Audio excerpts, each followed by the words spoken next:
Deputy CM బట్టి విక్రమార్క మీడియాతో మాట్లాడుతున్నారు. ఇప్పుడు ఆ లైవ్ చూద్దాం.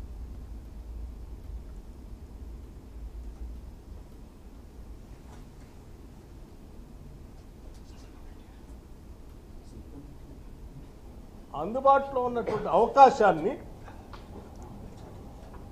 ఈనాడు దేశాన్ని పాలన చేస్తున్నటువంటి భారతీయ జనతా పార్టీ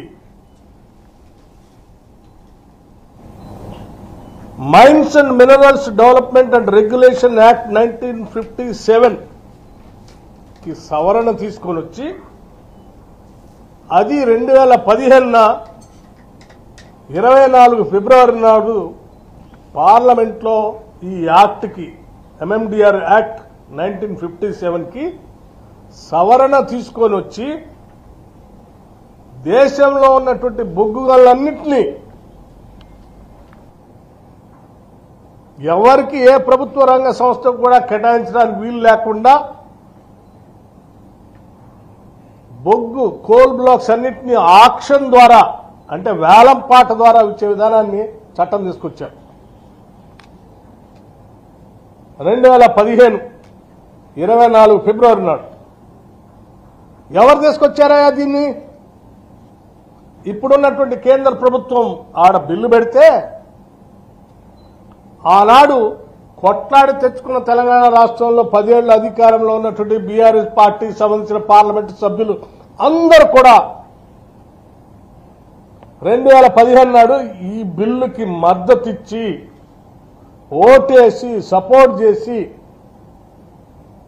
సింగరేణి కాలనీస్కి నేరుగా బొగ్గు అంటే బ్లాకులు కేటాయించడానికి అవకాశం లేకుండా ఆ యాక్ట్ని తీసుకొని వచ్చిన దాంట్లో వీళ్ళు కూడా ప్రధాన భూమిక పోషించారు.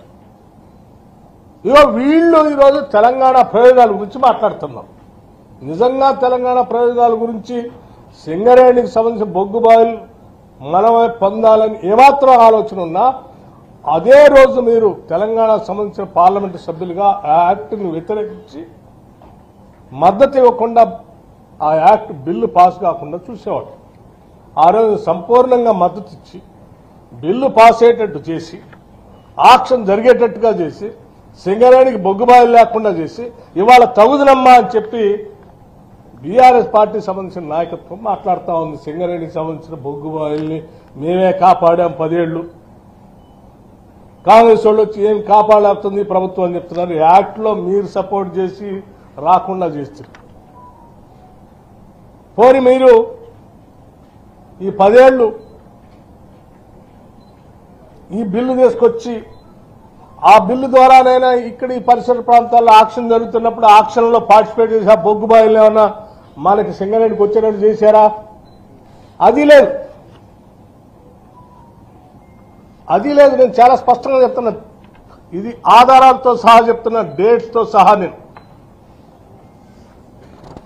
ఇక్కడ జరిగేటువంటి ఆక్షన్ సంబంధించి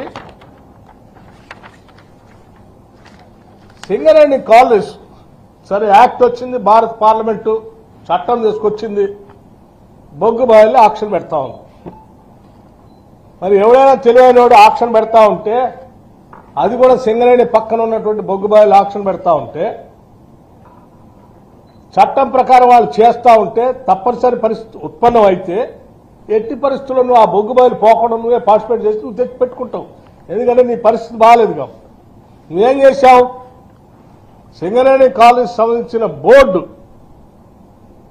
ఒక సమావేశం పెట్టుకొని 2021 అక్టోబర్ 29 నాడు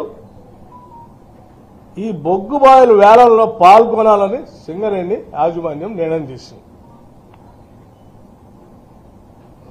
పాల్గొని నిర్ణయం ఎందుకు చేసిందంటే మనకి దాదాపు ఇంకో 20 బొగ్గు బాయిలు మూసేస్తున్నారు, అవి లేకపోతే మనం కథమైపోతాం, అది కూడా మన ప్రాంతంలో చేస్తామని ఎక్కడో వేరే రాష్ట్రాలకు ఇబ్బంది, ఈ బోనీకుండా మనం కాపాడుకోవాలని బోర్డు నిర్ణయం చేసింది. నిర్ణయం చేసినప్పుడు ఏం చేశారు వీళ్ళు?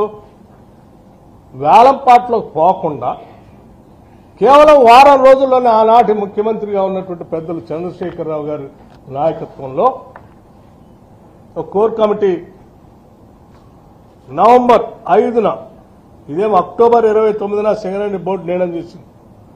2021 అక్టోబర్ 29 సింగరేణి బోర్డు ఆక్షన్లో పాల్గొన నిర్ణయం తీసుకుంది. దానికి సంబంధించి కేవలం వారం రోజుల్లోనే 2021 నవంబర్ 5న కోర్ కమిటీ సమావేశమై గోదావరి వ్యాలీలోని బొగ్గు గనులను సింగరేణి తీసుకోవద్దు అని కేసీఆర్ ఆదేశాల మేరకు నిర్ణయం చేశారు. ఎందుకు చేశారు అంటే ఈ పరిసర ప్రాంతాల్లో ఉన్నటువంటి బొగ్గు గనులు సంబంధించి ఉదాహరణ సత్తుపల్లిలో ఉన్నటువంటి సత్తుపల్లి 3, కోయగూడెం ఈ రెండు మందేరే. ఈ రెండు బొగ్గుబాయిలు వారికి సంబంధించిన స్నేహితులు పారిశ్రామికవేత్తలకి చెందేటట్టుగా ఉండటం కోసం సింగరేణి, ఎందుకంటే అత్యంత ఎలిజిబిలిటీ ఉన్నటువంటి కంపెనీ కదా ఇది, ఎక్స్పర్టైజ్ దీనికే ఉంది, ఫైనాన్షియల్ స్టెబిలిటీ స్ట్రెంగ్త్ దీనికే ఉంది, మైనింగ్ ఎక్స్పర్టైజ్ దీనికే ఉంది. సింగరేణి పార్టిసిపేట్ చేస్తే వాళ్ళకి రాదని సింగరేణి పార్టిసిపేట్ చేయకుండా చేసి వారికి కావాల్సిన ఇరు కంపెనీలకు వచ్చేటట్టుగా ఒక పెద్ద కుట్ర జరిగింది. ఏంటే ఆ కంపెనీలు ఒకసారి అందరూ తెలంగాణ ప్రజలంతా గమనించాలి. కోయగూడెం బ్లాక్ మెసెస్ ఆరో కోల్ మైనింగ్ ప్రైవేట్ లిమిటెడ్. ఆరో అంటే ఎవరిది? అరబిందో వాళ్ళు. ఆరో కోల్ మైనింగ్ ప్రైవేట్ లిమిటెడ్ ఒకటి. ఇంకోటి సత్తుపల్లి బ్లాక్నేమో అవంతిగా కాంట్రాక్టర్స్ ఇండియా లిమిటెడ్ కట్టబెట్టారు. ఈ రెండు ఎవరయ్యా? ఒకటేమో అరబిందో. అరబిందో వాళ్ళ లింక్ ఏంటో మీ అందరూ తెలిసింది. అరబిందో వాళ్ళ లింక్ ఏంటో మీ అందరూ తెలిసిందే. లిక్కర్ స్కాము ఢిల్లీ దాకా అందులో ఉన్నటువంటి వాళ్ళు, వీళ్ళ కుటుంబ సభ్యులు ఎవరెవరు మిలాఖత్ ఉన్నారో మీ అందరూ తెలుసు. వాళ్ళు వీళ్ళిద్దరు కలిసి బాండ్స్ కూడా ఇచ్చారు ఇది బీజేపీ గవర్నమెంట్ కూడా. So liquor